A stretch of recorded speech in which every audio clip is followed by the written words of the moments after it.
Hello and welcome back to A Better World. This is your host Mitchell J. Rabin, and I'm very glad you're joining us again today. Today we're going to have another very interesting show. We have a cosmologist with us, who's also a scientist, a international businesswoman, and a woman who is of great renown, who's done extraordinary work and writing. And her last piece of literature is this: The Cosmic Hologram, Information at the Center of Creation, Jude Currivan. She's here from England for a brief period in New York City, and we were lucky enough to bring her into the studio to discuss this really pivotal piece of work, which has the potential of changing our entire worldview as science and spirit, you could say, come together, forming this confluence that was once in place and is now coming back again. So, Jude, I'm so glad you're here to meet our audience here in New York and elsewhere. Indeed.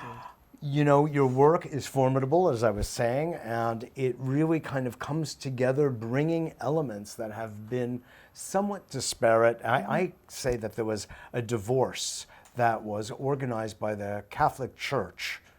Sounds ironic, doesn't it? Many years ago. And they orchestrated, for various reasons, a divorce between science and spirituality. Mm-hmm. And I feel that now we're back, time for a remarriage. I agree. I think it's time to take our vows again. Come back into the sacred marriage again. But I think this time is very pivotal as well, because for the first time, science has gone its own track, spirituality or religion has gone its own track. But science has always tried to be, the whole basis of science is objective, experimental, discovery, etc. But what that's done is the scientist separates himself or herself from what's being investigated. But we've known for over 100 years through quantum mechanics, there is no separation. So it's a hiding to nowhere to keep trying to be separate from something you're not actually separate from. But I think the key now... It's a conundrum. It's a conundrum. It's a paradox. But it's a conundrum that's finding its way now, I think, through to some form of resolution. Yes. Because I think, 100 years ago, the 20th century scientific revolution came about because people were trying to figure out hot ovens.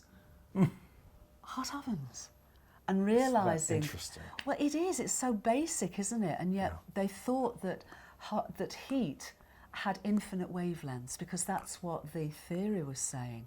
But of course, that's a nonsense. So they tried to get reality to conform with the theory. Yeah, exactly. And that's, you could say, one of the bases of most science. It should be. It should be following the evidence wherever that evidence leads. Not the theory. Exactly. The theory was to follow. It was to follow the evidence, so i.e. reality. Exactly. And they dance often together. Yes. But that was getting out of kilter. Of course, you may know the story. In the late 1800s, there was a chancellor of a university that was telling youngsters not to study physics because everything's been discovered. Oh, ouch. Oh. And then came along, within a decade, came along relativity and quantum theory. Yeah. And the thing is, all the deeper clues that they offered us to the deeper nature of reality were pushed to the side. And science went on its sort of ongoing mainstream way of objectivity and separation and forget consciousness and. Exactly. To a point we're at now where, it's come full circle. It's come full circle. And the evidence across so many fields of research and all scales of existence are, converging to what is now on the threshold of 21st century. Exactly. Scientific To revolution. wit. But That's you very know, British, to wit. I told you, I don't have control over that or my sense of humor. In fact, on that note, there's a more modern version of the story you just told, Jude, from a Jewish New Yorker comedian, Woody Allen, who in his Annie Hall tells a story of him being about 7 or 8 years old, a little precocious kid who stopped doing his homework. Right. And his mother took him to the family physician and said, please help me have the child's go back to doing his homework. And when the doctor turned to him, he said, Alvy, now why is it that you stopped doing your homework? He said, because the universe is expanding. Oh, he got it. So right. He got it at 7 years old. Isn't that the basis for no more homework, No more right? homework. Sorry, done. But anyway, I thought you would appreciate that. I do. The cosmic hologram, it's a brilliant name. Could you deconstruct it? I will try. Okay. I probably need What do you want us to know Okay. about the essence of your work? The essence of my work, really, and it's been a 60-year-old journey when I started as having multidimensional experiences at 4 years old. So that's been a lifelong experiential exploration and investigation Being of the nature. Pisces that you are. Oh, yes. But I have Sagittarius moon, so that's a lot to do yes. with it as well. Got it. But also then bringing science in, because science is a great discipline. You know, it's very easy when we explore and experience. Sure. We can go into imaginative realms, and it's beautiful.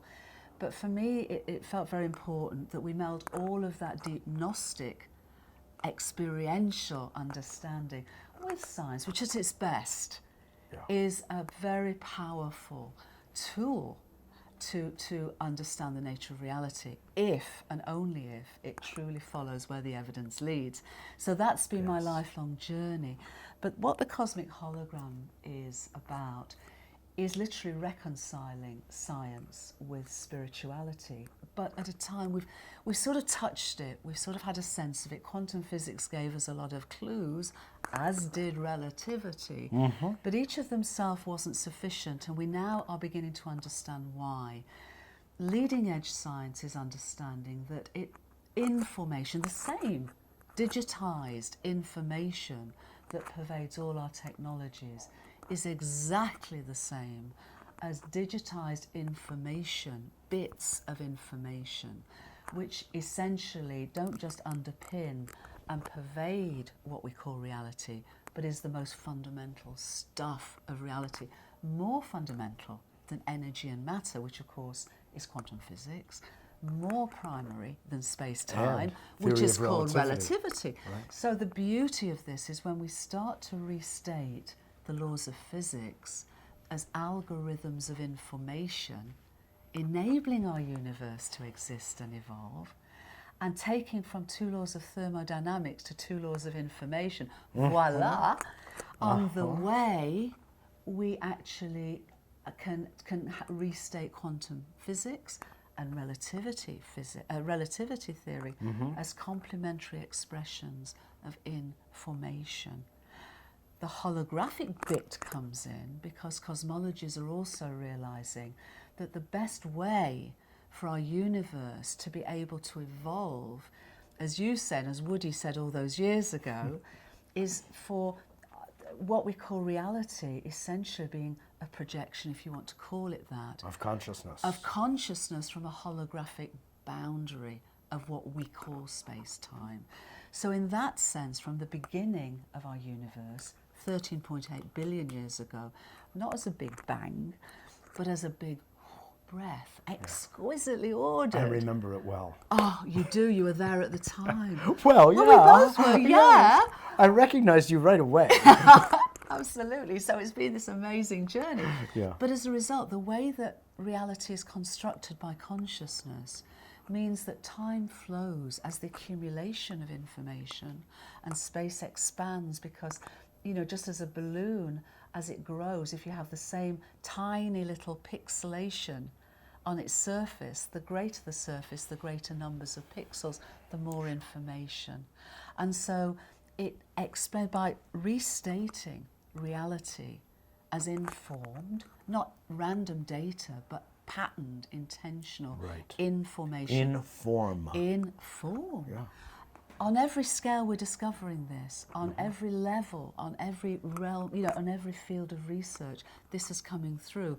So the cosmic hologram is our universe existing and evolving as innately informed, holographically realized, unified entity.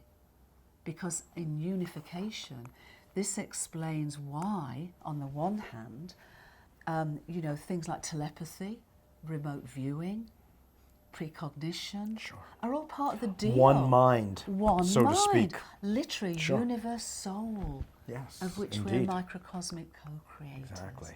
But you know, I got to tell you, I used to pray to UFOs when I was 14 to come and get me because... I did too. Did you? It was too hard. Please. It was too hard. I wanted an escape hatch. And also, I came from the place that, you know, the universe was teeming with intelligence. Absolutely. And I didn't find a whole lot on Earth, frankly. Less and than so, you'd hope for. there's still Or at hope. least not the non-human stuff. Marvelous. The Yeah. human stuff, maybe. But I'll tell you, Jude, I was putting this kind of thinking together then. Yeah. Honestly, as a 14-year-old, just because I feel like it's indigenous wisdom that's literally in our bones and our DNA. Absolutely. And given the opportunity to emerge, it does. Absolutely. Now, I know that this might have some difficulty being quantified, what I'm saying, although I fully appreciate the quantum field. No, the quantitative analysis. Or the and informational the science. field. The Right. informational field. And in fact, I would love to, you know, I'm teeming, by the way, with questions for you while you're speaking and laying this out, as I have been since reading some of the book. And I was sort of raised with this idea of inform at ion. Okay. Now, I would say that an ion is a much larger digit Much bigger. than Much bigger. the bits that we're talking about, the bits and Absolutely. bytes. Sure. But still in all, it was an interesting way of bringing the importance of information Sure. down to at least an ionic level, Exactly that. embedded in the word itself. That's right. That's right. And you're right. I mean, the thing is, as an innately informed and holographically realized universe, the information plays out at every scale. I mean, you talked Every about, scale, right. you know, ions, but the basic, the fundamental pixel scale Yes. is what's called the Planck scale. Yes. And the Planck scale literally naturally falls out when the principles of physics, the laws of physics are put together. And in space terms, it's 10 to the minus 35 meters. Now, if you think of the scale of that, that's as tiny as the scale to an atom or even a proton, as a proton is to the scale of the universe. And in time terms, it's 10 to the minus 44 seconds, which, considering our universe is only 10 to the 17 seconds since the Big Breath, is minute. But what it means is this vast amount of information as our universe, space expands, time flows, has such incredible potential for complexity and self-awareness on so many different levels of existence. And you know, as a very sensitive kid and as a very intuitive person, and as many folks have experienced, they get this at an aha, deep level. Yeah. The book's written for everyone, but primarily it's written for those who haven't had those experiences and perhaps closed down the possibility of having those experiences because science and school and peers say, look, Sure. science says, you know, nothing's meaningful, everything's random, physical world's all there is, this chair's solid, we're separate. We know quantum physics and relativity showed the way. What this does is arrive as at a destination of that journey. It's almost like you've taken linear reality in the name of science, laid it out to come finally to a non-linear reality. Exactly, and So, literally resolve them. a spherical reality, which, by the way, brings something else up. Yeah. This idea, and please, you know, inform me. This idea of the universe being finite was, you know, I tripped upon a couple of little gems in here, and that was one of them. Yeah. Interesting. I've always been thinking that the universe is absolutely infinite. So How does that play? this is the question. I'm wondering if the universe, as you're casting it, as a time-space continuum, is within the context of what I feel you were using the word multiverse to describe, which is an infinite matter. Oh boy, issue, subject. Completely. All right. Completely. Please, I mean, tell the me. book completes very much with that. Okay. Because what this... So this is finite, but that's infinite. Absolutely. So everything that I'm saying is, and it's not me, and it's not my evidence or my Right. doubts.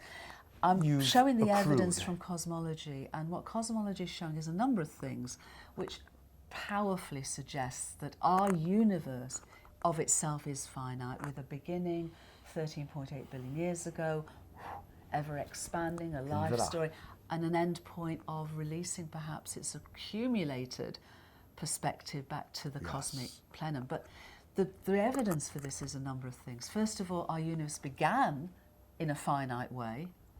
There's nothing in our universe that is not finite. If you really follow the piece, there's nothing in our universe that is not within space-time that is not finite.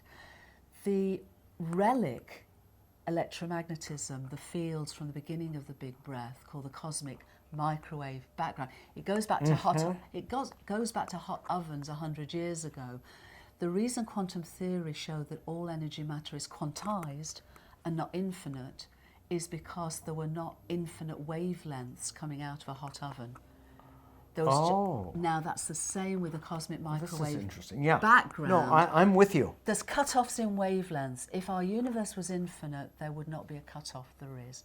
The other biggie... The point is that there are boundaries. There are boundaries. Yeah. There are boundaries. Within which certain operations can take place and laws be applied. Exactly. And out of which, well, dark matter, dark energy, what have you. But even that, I think the dark energy, dark matter will find within pretty much 20th century science, 21st century science of an informed and holographic universe. And, of course, crucially, that reality isn't duality-based, it's unity-based, it's unified, is the key, because it isn't just a scientific revolution, it's a revolution in consciousness. Absolutely. But there's so much also evidence of our universe being finite, but as you say, within an infinite plenum, an eternal plenum, which Einstein called cosmic mind. Yes. So more like a finite thought form, and many finite thought forms, which can be utterly different from our universe. Ours is wonderful because we're here eating chocolate cake and chatting, but I like big size, small size bubbles that last a long time, bubbles that last a moment, but all bubbles within an infinite cosmic mind. I have another context through which to look at what you're saying, which is in alignment with the Indra's breath. Indra's neck. Which simply is the idea in the Upanishads and all the Vedic teachings of the conditional world. That's the time-space continuum and warp field. And the unconditional, which I'm just positing, that would be sort of beyond that equivalent to the multiverse. Well, I think the thing with the multiverse, and there are many versions of this, and one of the reasons why physicists came up with the concept of a multiverse to begin with was to avoid talking about consciousness. Because our universe is so perfectly posited, set up, the laws of physics, everything set up to enable the existence and the evolution of ever more higher levels of complexity and self-awareness. Now, if you're starting to understand that, then you cannot not bring in consciousness. But physicists did not want to have that discussion.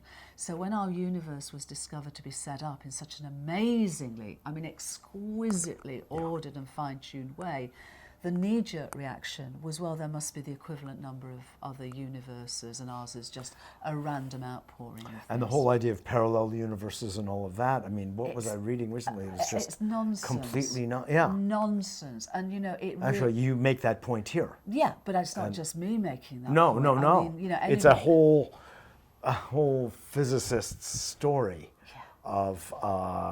It's very much like a wrong rabbit hole. It's a wrong rabbit hole. Yeah. It's basically anything to avoid having any sense of or discussion or exploration of the nature of consciousness. Though, Jude, when it was recognized that the observer is in the experiment, is in the observed, and it changed the behavior from particle behavior to wave behavior as one example of many. Absolutely. That should have sort of ended that discussion. It should have, but it didn't. And opened up another. It opened up another. grander And I one. think for the last 80 years, mainstream science has really tried to avoid what is now unavoidable, just as a lot of 19th century scientists were trying to avoid the implications and the discoveries of quantum theory and relativity theory. For the first 2 years after Einstein came forward with general relativity theory, he was insulted, he was degraded, it was appalling, until there was a discovery and an experimental validation of it. And, you know, there are predictions coming out of this that are measurable and that are experimentally verifiable. Such as? This suggests, and I'm going on from this because I wanted to see if scientists would get it before I needed to say this. Yeah. But this posits that space has to accelerate. In other words, the expansion of space can't just be at the same Accelerate speed. or expand? Expand, yes, that's fine, but it has to accelerate or decelerate its expansion.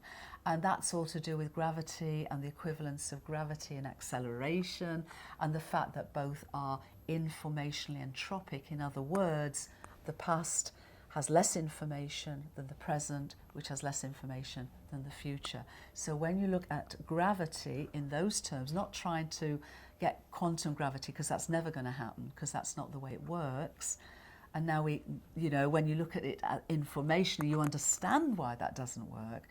But when you look at it informationally, you also understand that space, yes, must expand, but it must accelerate in its expansion, or decelerate, but not at the same velocity. And cosmology has shown that our universe has always been either accelerating, decelerating, and now accelerating again. So is it always cyclical?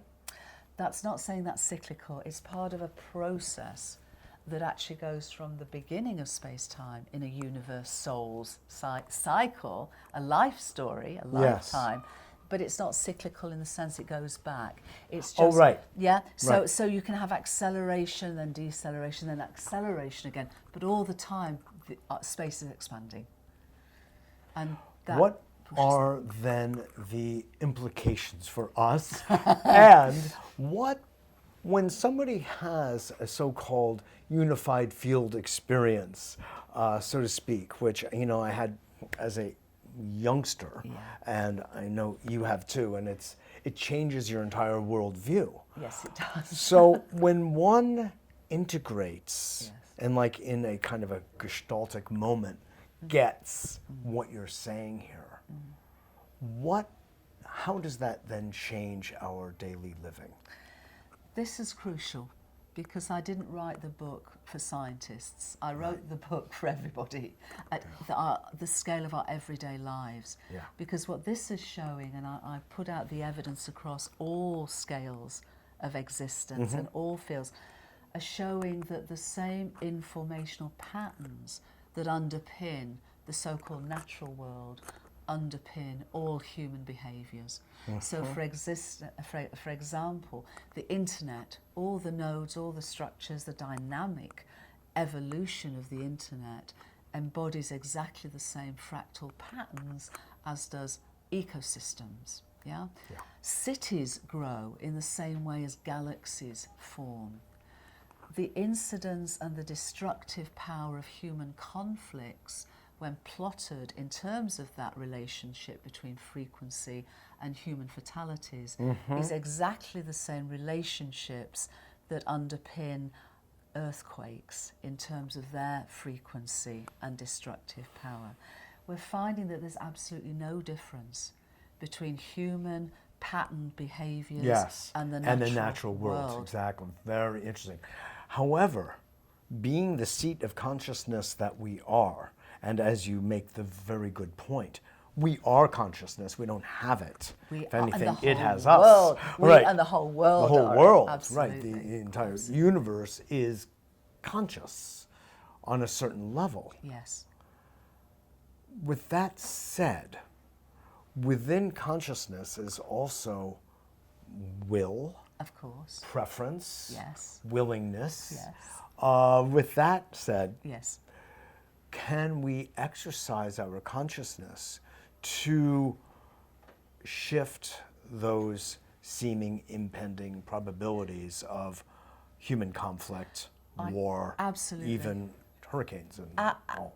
Yes, because we are microcosmic co-creators And of our fractal realities. relationship. Absolutely. And there are principles that derive from, if you like, physics, but also derive from an understanding of consciousness in the way it plays out. And of course, it's the same. So yes, we can. We're on the verge of understanding this. The book, I hope, is a seed point for us to understand, experience and embody the unity awareness of unified reality. And so as you know, one of the early endorsers of the book said, it could be the difference between humanity being a viable species on this planet. And because if we don't get this, if we don't come together, if we don't realize that we ultimately are all one, and yet we are unique, and we are microcosmic co-creators, unless we can do that, then, you know, our global emergency cannot then shift into the emergence of our conscious evolution. And yet if we can get it, I believe... another big out breath. Out-breath. This time also a sigh of relief. You know, no, I appreciate it. I appreciate it.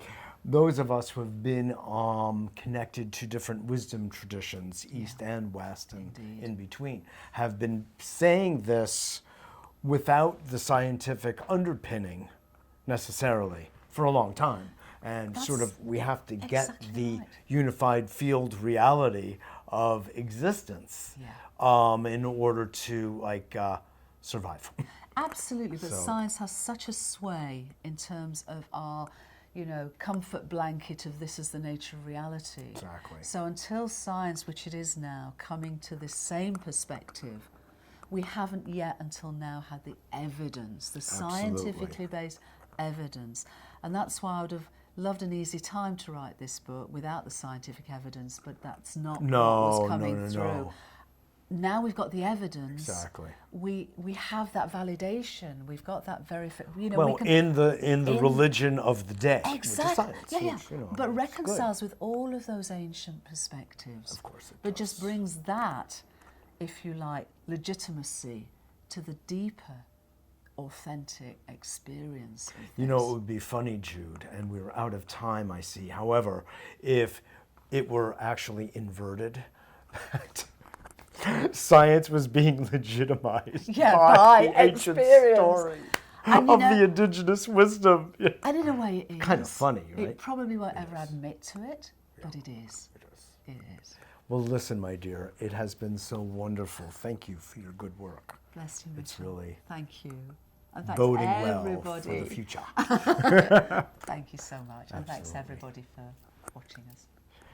Jude Currivan, the cosmic hologram cosmologist at large, who's helping bring us around to a deep, essentially indigenous and spiritual cosmic understanding of the nature of the universe, the nature of reality, and what we can do once we are infused with that kind of knowingness. So thanks so much for joining us. Visit me at www.abetterworld.tv and write to me at mjr@abetterworld.net. I love hearing from you, and I look forward to seeing you all next week.